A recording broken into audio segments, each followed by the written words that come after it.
think I know this one, Rhino.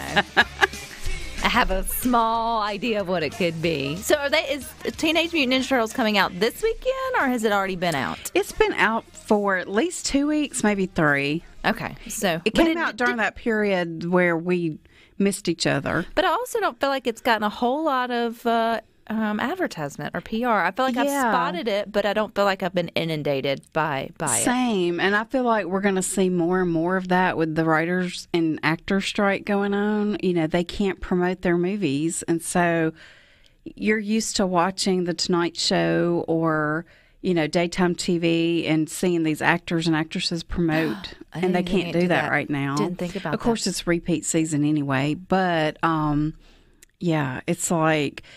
You know, the big movie for this weekend is Equalizer 3 and stars Denzel Washington, but I've really not heard much about it just because he's not out there talking about it. I've seen billboards, which is weird that I recognize them, number one, but it's Denzel Washington. So I'm like, why are you on a billboard? But then I think I don't see other movies that like do the billboard thing. Is that kind of, or maybe I just don't notice it, but is that kind of like their way of getting out promotion without getting out promotion? Maybe. I know it's very common when you're in LA and New York. I mean, I think that's one of their primary ways of getting the word out. But around here, you don't see that very much. But even that, I don't know the ins and outs of the strike and the rules and all that. But pretty much if it was in place before the strike started, it can keep going. But so I don't know if they purchased the billboard ahead of time, if that means that's why they can do that or what. I don't know. But what is it about if we want to get out and go see it? Yeah, so I don't know. You're probably too young, but when I was a kid, there was a TV show called The Equalizer. My dad loved to watch it. And there's a new version of it with Queen Latifah. Yeah, and now my husband loves to watch that one. So so it's a story that's been around a long time, and the the movies are loosely based on the TV series. And so when it started with Denzel about a decade ago, Denzel Washington, he and the director, Anton Fuqua, who is a fantastic director, he's responsible for Training Day, which was a big hit for Denzel. Oh, yeah. He said, we could keep this going. It was originally planned as a trilogy, but Antoine made the decision right up front that if Denzel doesn't want to come back or if the audience doesn't want more, we're not doing more.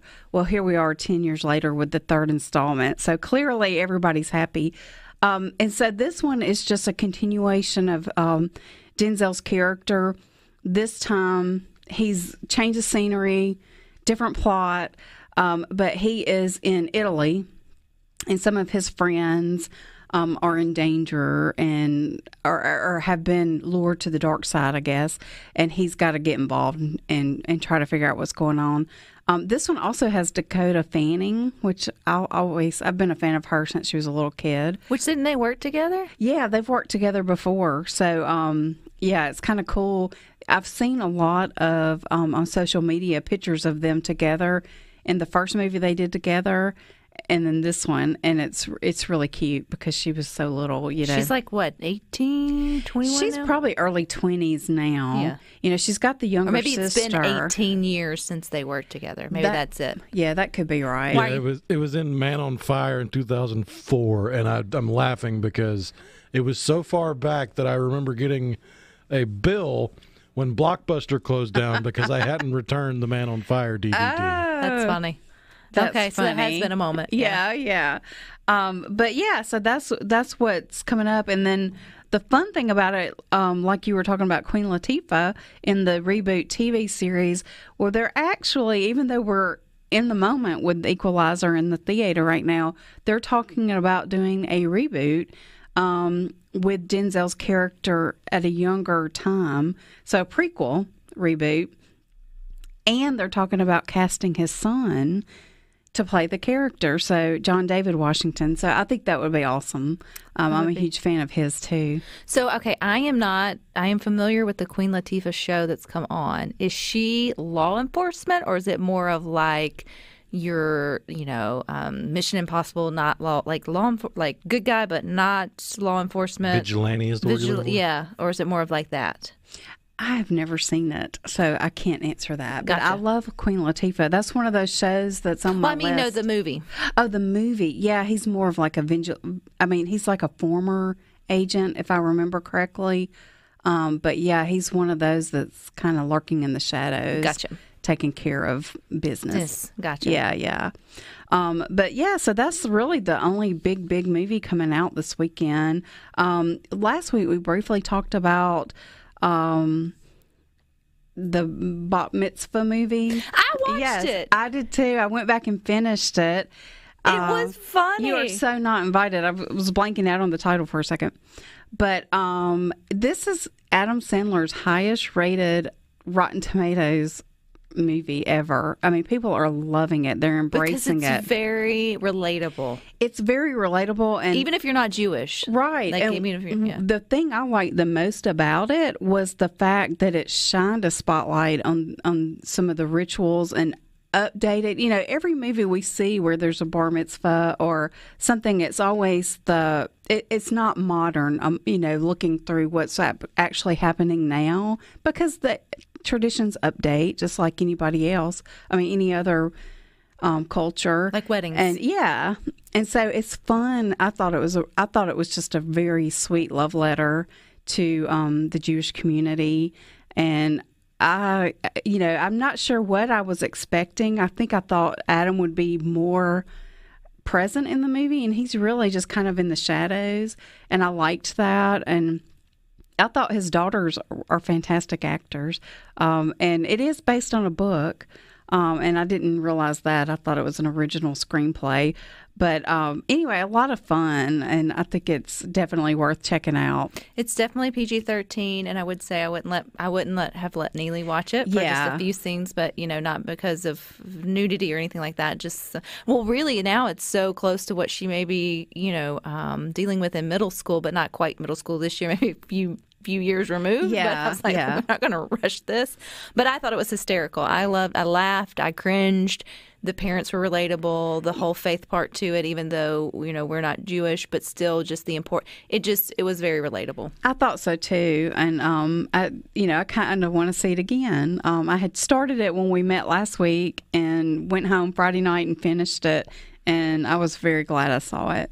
Is there anything else coming out streaming that we could at least have our eyes out for? Well, there's one that's out now called Heart of Stone, and this one stars Gal Gadot, who we know as Wonder Woman, and she's an intelligence operative, and she's part of a global peacekeeping organization, and she's got she stands between this global peacekeeping organization and the loss of its most valuable asset. So a little bit of an action movie, PG-13 too. But if you're a fan of hers, I think you'll probably like it. But the big news out of the movie world this week is Taylor Swift announced that she's got a concert film. Her Eras Tour will be in theaters, and the pre-sales for it have reached, it's probably over 30 million now. But first day it was 26 million, and it was the biggest single day pre-sale since Spider-Man, or I think it maybe came in behind Spider-Man, No Way Home, which was, a big deal back in 21. That was kind of the movie that sparked people going back to the theater.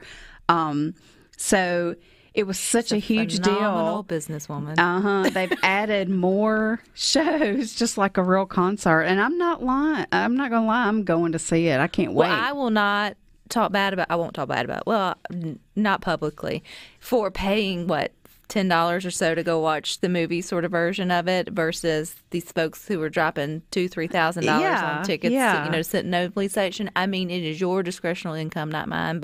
But from where I'm sitting, what are we talking about? I know. But I think, though, to be honest, as many people who it wasn't accessible to for them to be able to go, and for her to bring that, so them to have like a really all immersive opportunity. Yeah. I mean, people get up on Sundays and go sit in front of a screen to listen to a preacher in a building. So, I think it's a great idea. And, Hamilton streamed on Disney Plus. It's still on there. And to me, I'm lucky enough I've gotten to see it live.